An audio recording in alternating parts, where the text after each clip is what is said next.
I think this still scares me so much, because it involved my daughter. It's the summer of 2016 and we just purchased a new house. The washer and dryer included with it were brand new. We already had a set, albeit much older. We saw a chance to make a little money and list them on Craigslist. I hadn't even been aware of the place before my son suggested it. It was surprising to me how fast the call started. We expected it would take the weekend at least before we had a buyer. Several people wanted to pick it up the following morning. Unfortunately, our family was traveling to a reunion and wouldn't be around to let them in.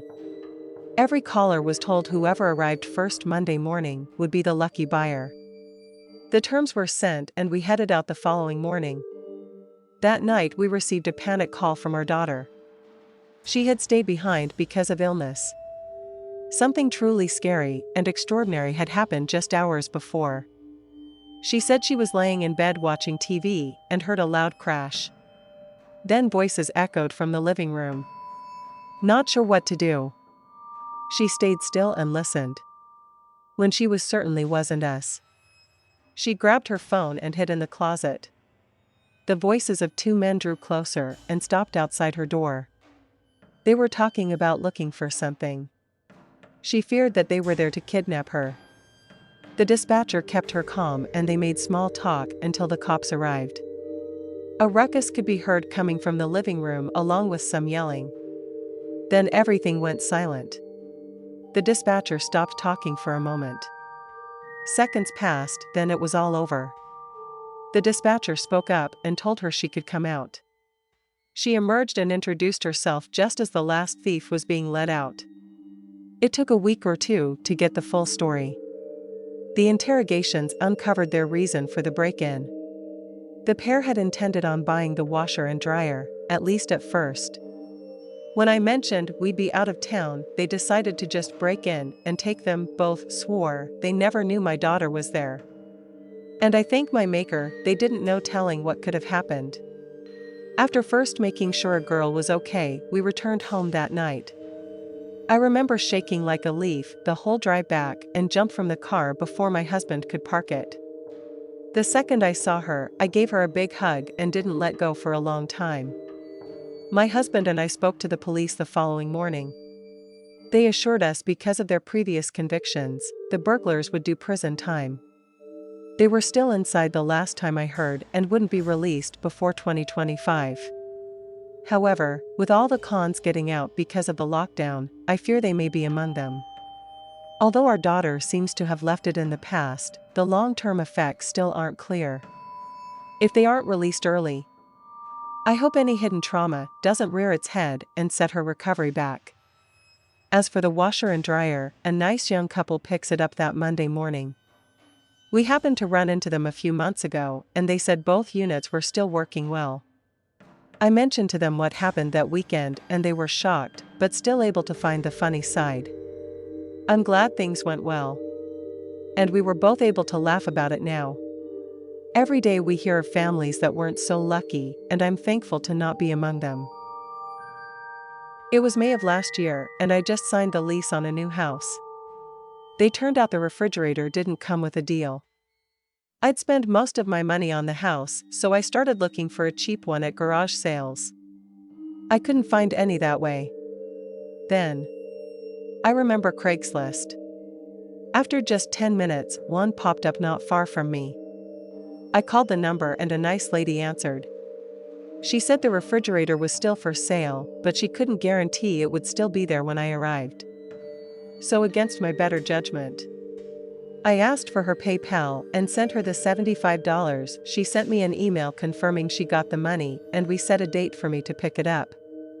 That Saturday I texted her letting her know I was on my way. The house was a nice ranch-style place. Probably built in the 80s. I knocked and this hot brown-haired girl in very short cut-offs answered. After I picked my job from the ground, I asked her for Sunny. She said that was her and show me inside. I had zero reason to be nervous. Like the outside, the house was nicely finished and smelled clean. We made small talk for a few minutes till the big dude, at least 6'5", covered in tattoos, appeared from the kitchen. She introduced me to him as John, her boyfriend, and she said he would take me to the refrigerator. She disappeared to the back of the house, and I never saw her again. John led me through the kitchen to the garage. He opened the door and pointed to the refrigerator. It was all the way across from me, almost sitting against the overhead door. I could barely see it because the garage itself was so dark. I asked him if there was a light, but he said it had broken and they hadn't had the chance to fix it. No big deal. He had to open the overhead door, so I couldn't move it out. Anyway, I asked him to raise it. But he said it was also broken. He apologized. I was just going to have to bring it through the house. This annoyed me, but I had no choice. At that point, there was a little light shining in from the house. Who was going to have to do? I took 2 steps, maybe 3 into the garage before I realized that there was plastic on the floor. I looked down and saw that covered the entire floor. This is when I began getting nervous. I couldn't think of any reason why I would be there, except I stopped in my tracks. John's shadow began drawing closer. Then, off in the corner to my left, I heard a shuffling noise. Everything inside of me said to leave. Suddenly, I turned around and walked quickly back to open the door. I was surprised to see how close John was actually to me. But I kept going. I weaved around him and said, I forgot my dolly in the truck. I'll be right back." There was a dolly leaning against the wall, not far away. He pointed to it and began to say something, but I didn't stop. When I was sure he wasn't behind me anymore, I ran the rest of the way out the door, all the way to my truck. I hopped in it and tore out of there. I don't know what happened after that. I got a few texts from Dawn, but I erased them without reading them. When I got home, I logged on to Craigslist to report them. I was shocked to see that the listing was already gone. I looked around for another 30 minutes to make sure they must have erased it right away. I also called the police and made a report. They seemed a little dubious of my claim, but promised to check it out. I never heard from them again, and I don't much care. I'm alive, and that's good enough for me. As for the $75, there was no way I was going to ask for it back, and wasn't worth getting involved with those freaks again. I haven't gone on site since then. The whole system strikes me as risky these days.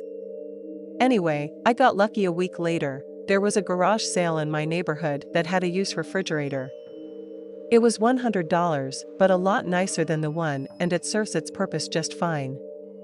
And as I wrap this up, I don't want to give people the wrong idea. I don't think Craigslist is dangerous for you to use. Thousands of folks get stuff off of there every day with no trouble. But after what happened to me, I just don't think it's worth the risk. However, if you do find something on. All this happened because I saw a YouTube video about a shelf unit stereo. I've been looking for one for some time. The addition of a decent turntable sold me. My first stop was Amazon. Unfortunately, they wanted more than I could afford. So I hopped on eBay. I came across a few there, but all the sellers' feedback ratings were lower than I liked. At first, I thought it was sold, then I remember Craigslist. Within 10 minutes, I'd found my stereo. I contacted the seller and we agreed to meet at Walmart at around 8 p.m. I grabbed the cash and left about $730. Our arrangement was to meet close to the building. I drove around the lot for a good 15 minutes before I gave up. I just figured I'd been trolled. However, as I headed toward the exit by the highway, I saw 2 men waving their arms. It had to be the sellers, so I pulled over and parked. I asked why they had parked so far from the store. One guy claimed that there were no parking spaces when they arrived. From what I could see, there were plenty. I let it go though. There was no point in angering them. Maybe they were just stupid. There's plenty of folks like that around here. The taller of the 2 made small talk for a few minutes. I didn't want to be rude, so I humored him. The moment he stopped speaking, I tried to get the sale in motion. While we were talking, I hadn't noticed that the other guy had snuck up behind me. When I pulled the cash from my pockets, I get a hard nudge in my back. This caused me to jerk up, right? When I looked at the tall guy, he had a pistol pointed at me. My instinct was to yell for help, but the two guns suggested against it. It was obviously a robbery. The tall guy didn't have to ask. I handed the cash to him, and he kindly said, "Thank you." And I hope that was the end of it. They'd drive away, and I'd be left scared and feeling stupid. But I was wrong. The tall guy demanded that I give up my phone. That was going to hurt more than the money. It was a brand new iPhone. I reluctantly pulled it from my pocket and took one last look. The entire time the other guy didn't say a word. Now they had what they wanted. The two men got in the car and drove away, leaving me shaking in fear and feeling like a fool.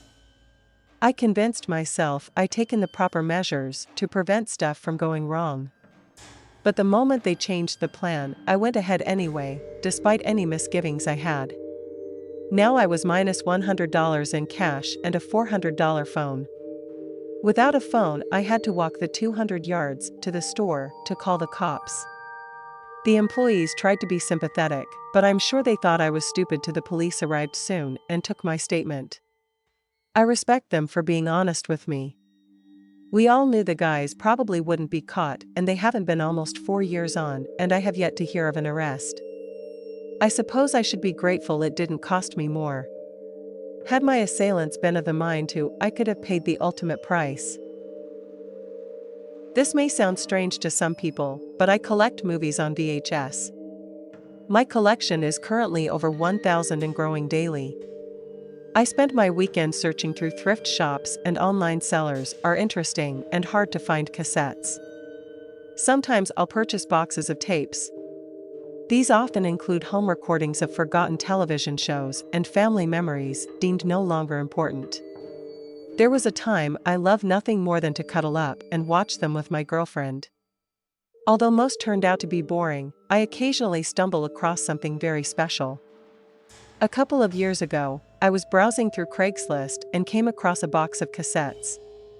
It was taking up space, and they wanted to go free to the first person to show up, so I pounced on the deal.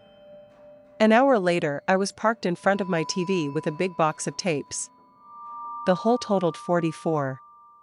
Many were blank or home recordings, lacking labels. Oh well. I always love a mystery. And a few hours before work and watch the tape or two on fast forward. The first had an episode of the original Battlestar Galactica, and the other was blank. Once I was done, I pushed the box into the closet and left for work. It would stay there for another 9 months untouched and forgotten. In the meantime, I bought countless more tapes and my collection began to take over my spare bedroom. I built a massive shelf to store it all and inventoried each tape as I shelved them. This is how I remembered the box in my closet. When I realized I hadn't finished watching each tape, I set aside an evening with my girlfriend to do so. I remember that night like it was yesterday. My girlfriend Brittany arrived just after 7 p.m. We made dinner together and had Butterfinger ice cream for dessert. And about 9, we curled up together and started the first tape. The next few hours we saw a recording of NBC Primetime from 1987. 3 movies from HBO and a wedding from 1991. Brittany especially loved that one. The 4th tape was also a wedding. I watched as much as I could before opting on a pee break and having a smoke. When I stepped away, she was fully engrossed in the ceremony. After I hit the head, I slipped out on the porch for a cigarette. That only took 5 minutes max. Before I returned to the bedroom, I grabbed a refill of water. I was in the process of doing this when I heard Brittany scream my name. I ran into the room as fast as possible. She had her hands over her mouth and her eyes were the size of saucers. Her gaze seemed to be fixed on the TV.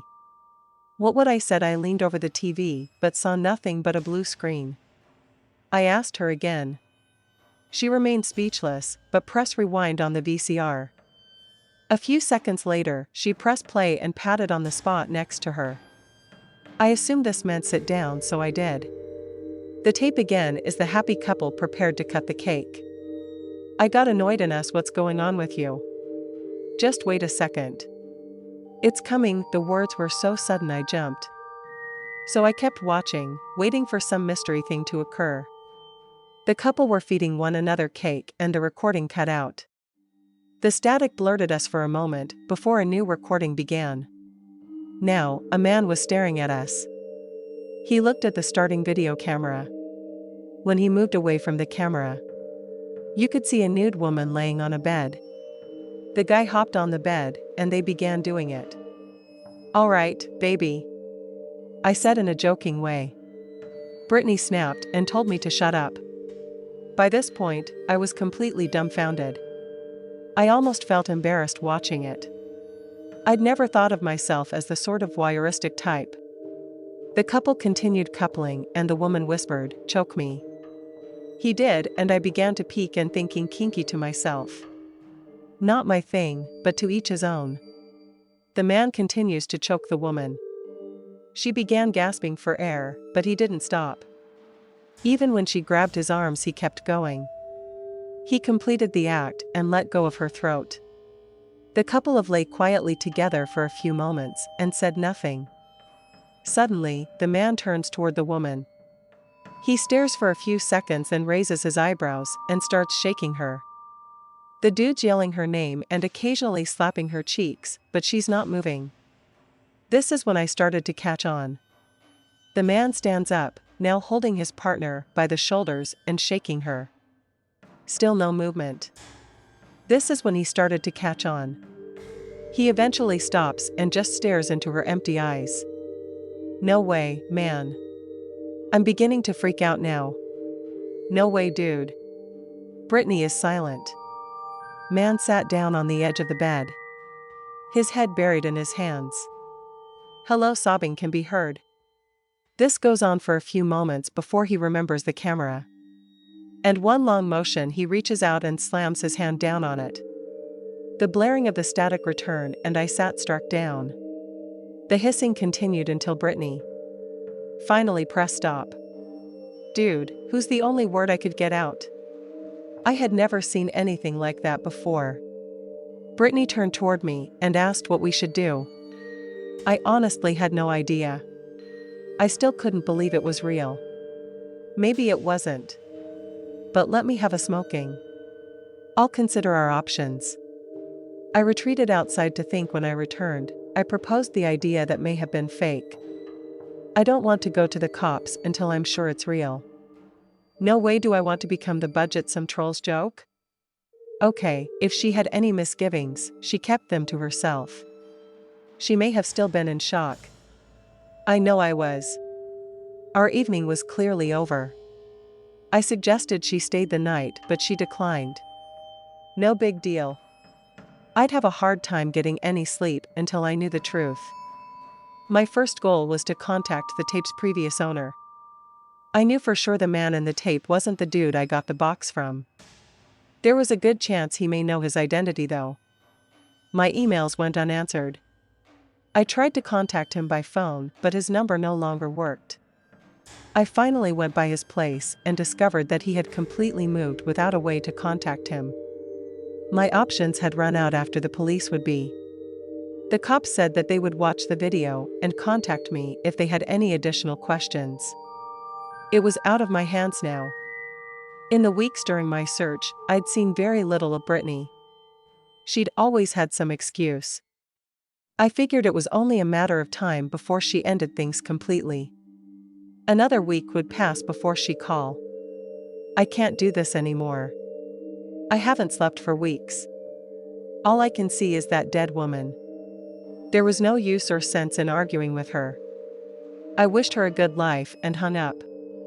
It would have been heartless to expect her to just let something like this go. God knows I've had my fair share of bad dreams over the past month. Things like that tend to affect women a lot harder than us. If her feelings change in the future, I'm not hard to find. Hundreds of cassettes have passed through my hands since then. With room now becoming scarce, I've taken the selling blank tapes and extra copies of films with Brittany no longer in the picture. I admit curling up in bed and watching the tapes has lost a bit of its luster. Most of my viewing takes place in the living room now, to this day. Every time I put an unlabeled tape in the player, I get a little tinge of fear. When I see someone die, I've had a lot of time to think it over. When you collect something that captures a moment to time, a sliver of someone's life, you never know what terrible secret he may uncover. Maybe 2.5 years back, I met a chick at a bar. She had been stood up and I just knocked off for the day. I didn't go there with any idea to score. I just wanted a couple of pints to help me unwind. I'd been there around 45 minutes when the bartender slipped me a note.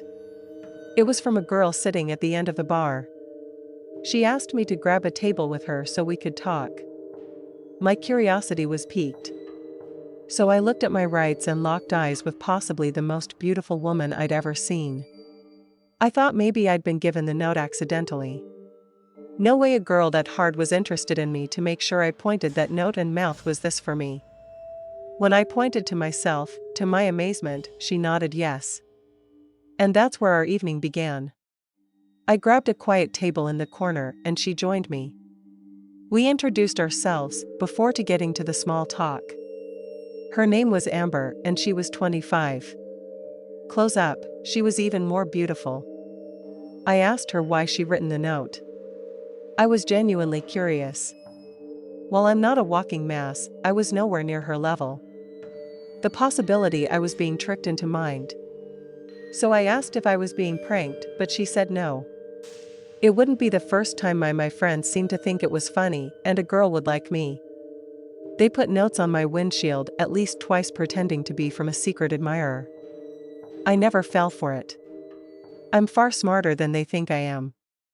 This, however, looks to be a real encounter. If it was, I was going to play it all the way through. The getting to know each other continued another hour until she asked if I wanted to take her home. I jumped on it and we walked the few blocks to my apartment. We had a few more drinks and started messing around.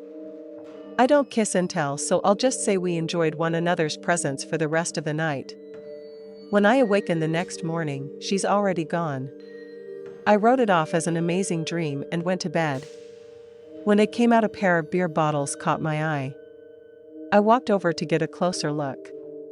When I had lipstick residue on the mouth, I still wasn't completely positive.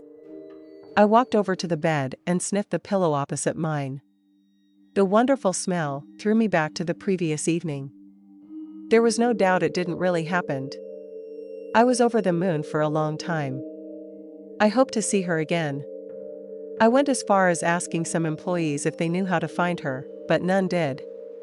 As time went by, however, I wrote it off as a one-night stand. I began dating a new girl, a wonderful fun chick to be around. But Amber stayed in the forefront of my mind. This new relationship never really went anywhere. And we ended things a few months in. The newly single, I hope to track Amber down and maybe pick back up where we left off. I returned to the bar and asked around again. I got the same answer. I didn't have the money to hire a detective and without a last name. I couldn't do a search on the internet. Providence would arrive in the form of Craigslist. I was browsing the site and came across the missed connection section. It looked to be just as good as any other avenues, so I made a short description of our night together and how we'd like to meet again. I posted it and went on with my life. All was quiet until about day 8. A message came from someone claiming to be Amber. I asked a few questions. They knew all the answers and even added things no one else could have known. I was overjoyed to be talking with her again and asked if we could meet for drinks. She agreed and suggested the place we first met.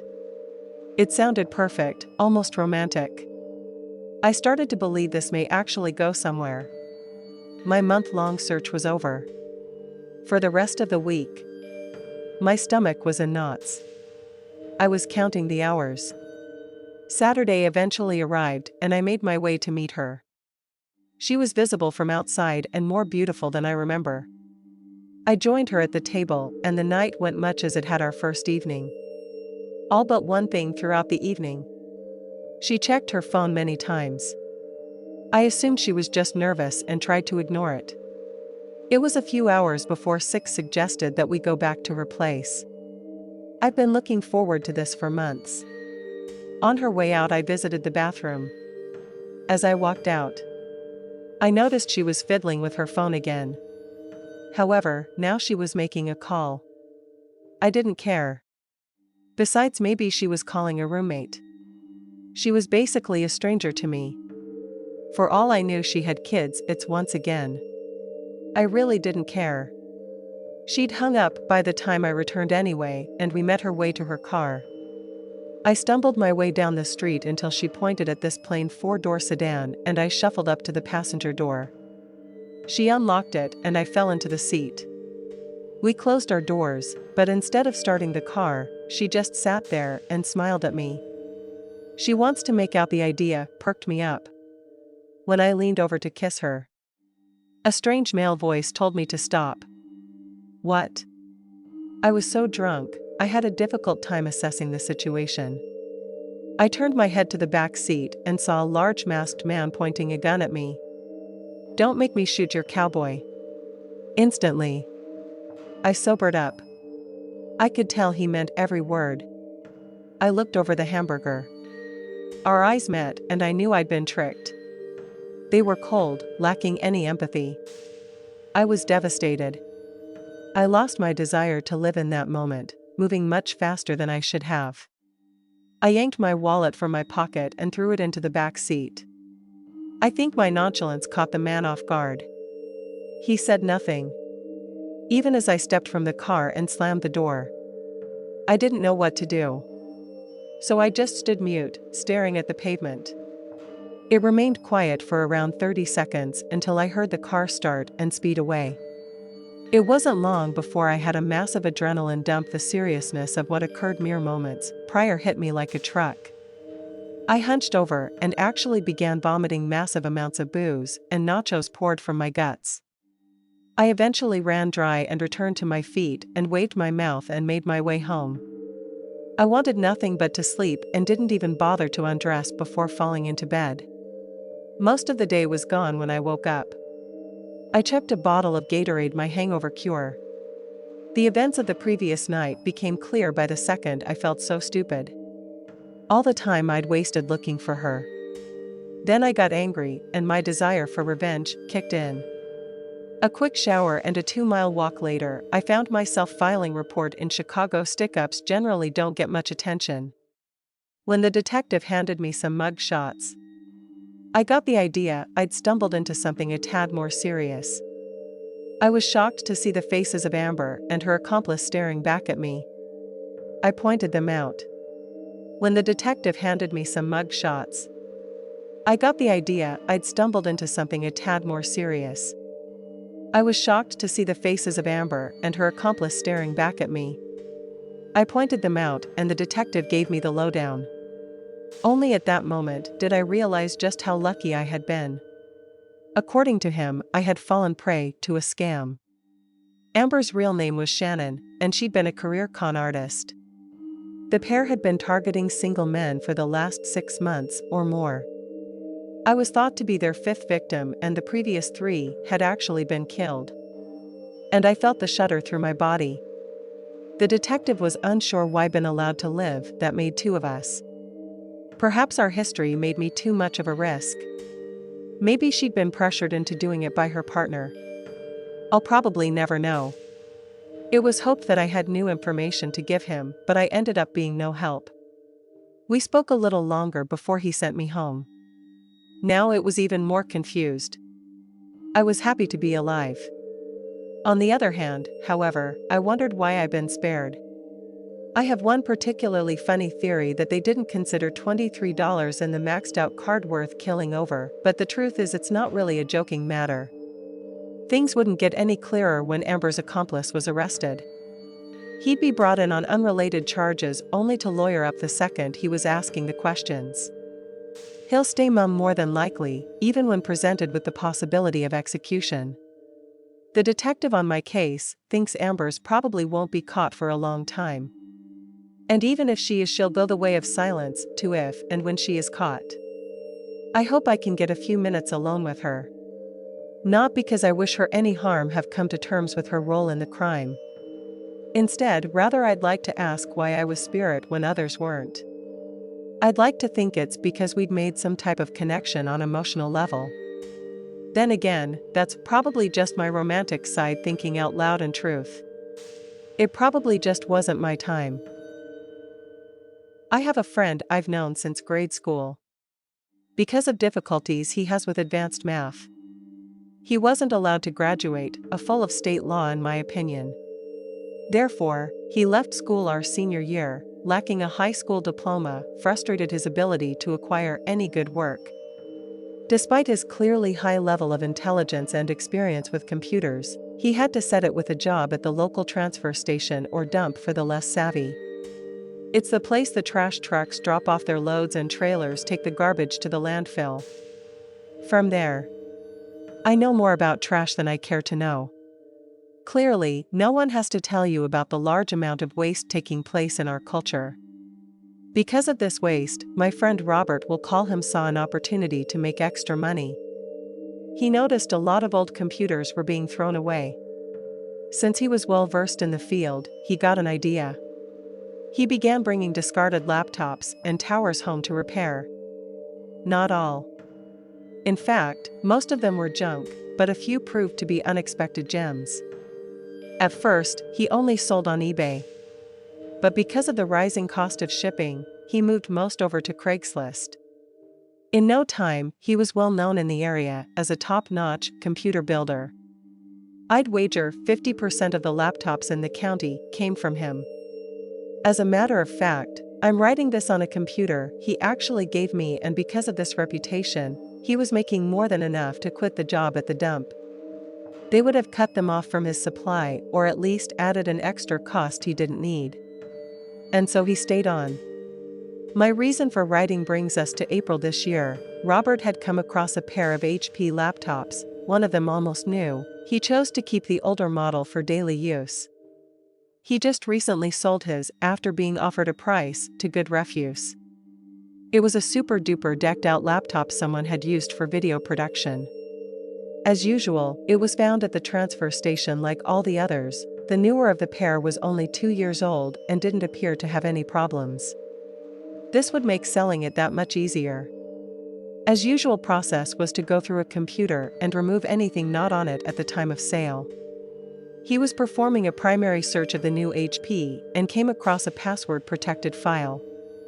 This piqued his curiosity. Yes, sometimes computers had a password required to log on, but he'd never seen a single file protected, not on any he'd found. Many of us may use a password on our banking or tax files. This was what Robert assumed he discovered. It had to come off regardless. So he did his thing and cracked it. What he found sickened him. Since some reading this may be survivors of this type of assault, I'll try to be as brief as possible. 5 gigabytes of CPE is what it was. Not all of it was intimate in nature either. He said there looks to be some beatings, even some snuff. And this is where I come into the story. Robert called me terrified and crying. He described what he found and promised he only watched enough to verify what it was. I believed him naturally. He's the last guy I think to look at that garbage. But anyway, he continued sobbing, promising he didn't download it. I did the best I could to calm him, but he was obviously terrified. When he eventually chilled a little, we talked about his options. We agreed the police needed to see it. The problem was how to give it to them. Just having that stuff is illegal whether it's yours or not. So I came up with the safest idea I could. Robert considered at the moment and agreed to first wiping his prints from the laptop. He wrapped it in Christmas paper and taped a note explaining the situation at the top, minus his name, of course. He drove out to our mall and walks into the police station located inside. To avoid being identified, he wore a plain black hoodie and mask. We hoped he'd fit in because the whole quarantine situation. And when no one was looking, he set the computer on the counter and walked away. Unfortunately, a cop caught him on his way out. Once they saw the notes and the contents of the lab, Synopsis' fears came true. Countless hours of denials did no good, and news of his arrest spread quickly around town. A bail hearing was held, but the amount of 50,000 might as well been 1 million. This means he's stuck in jail for the foreseeable future. And a larger town, I imagine his life would be in danger. But the few times we've spoken, he's claimed to have had no problems. I can only hope it stays that way until we can clear his name and get them out. The guilt I carry for suggesting the stupid plan is part of why I'm telling the story. I'm also livid because of the lies we are raised to believe. Honesty is the best policy. This may be the biggest lie ever sold the man. Tell me why a decent, hardworking man is in jail for doing the right thing. He discovers proof of a horrible crime taking place and tries to leave it with the authorities. What does he get for this? He may say, but he tried to do it in a deceitful way. You are correct. But what course of action did he have? Just having that evil in your possession is a crime no matter what. What happens when he tells the truth? No one believes him. Why would anyone do what he did if they were guilty? Now my purpose may be becoming clear. It is a lesson. A horrible example of why honesty is not always the best policy. And what the next person who finds himself in the same spot that he benefits in no way by doing the right thing. The damage was already done to the victims when it was made. Nothing you can do can alter that. Just delete it and go on with your life. You're not a bad person, only thinking pragmatically. If only Robert had known that, then he would be free today.